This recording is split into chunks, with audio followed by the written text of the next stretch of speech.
Awesome. And so can you like maybe give a couple minute overview of DyeMansion, kind of what's the technology? We talked a little bit about the need in terms of Yep.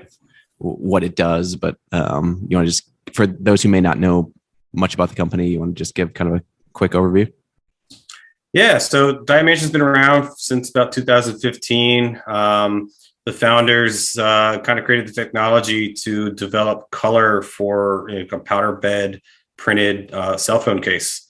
And it was one of those situations where they realized like the traditional methods of dyeing parts, pot dyeing as it's known, wasn't very effective. It was extremely inconsistent, and it wasn't like robust enough to be considered like a professional result.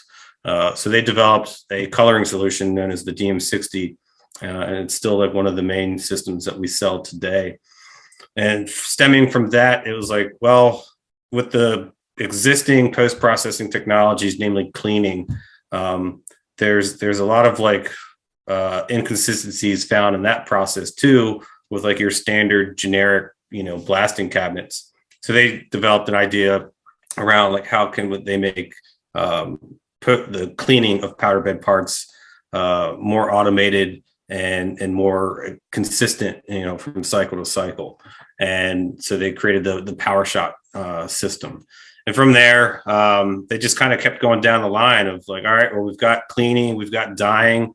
The cleaning technology quickly highlighted an ability to apply surface treatments to, powder bed parts as well. So they came out with the PowerShot S, which just uses a different media and blasting strategy to get like this more homogenized, semi-gloss surface finish on the part.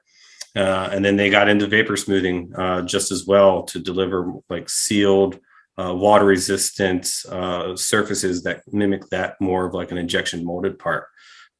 So that's what they offer. They offer what we call a print to product workflow, where you're allowed to do cleaning, surfacing, and coloring to deliver this, finalized industrialized component. That would be hard to distinguish between something that was injection molded versus something that was 3D printed, because we all get excited about that 3D printed part when it comes out of the machine, but we all know it needs like a little bit more when it goes kind of beyond the lab doors or the production floor. It needs to look like something more professional. And the traditional ways of post-processing, particularly for certain processes and materials, are just cumbersome and they're not scalable. So that was what they really focused on, is how can they industrialize and automate a lot of the post-processing technology. Be sure to check out our website, www.3degreescompany.com, for more content.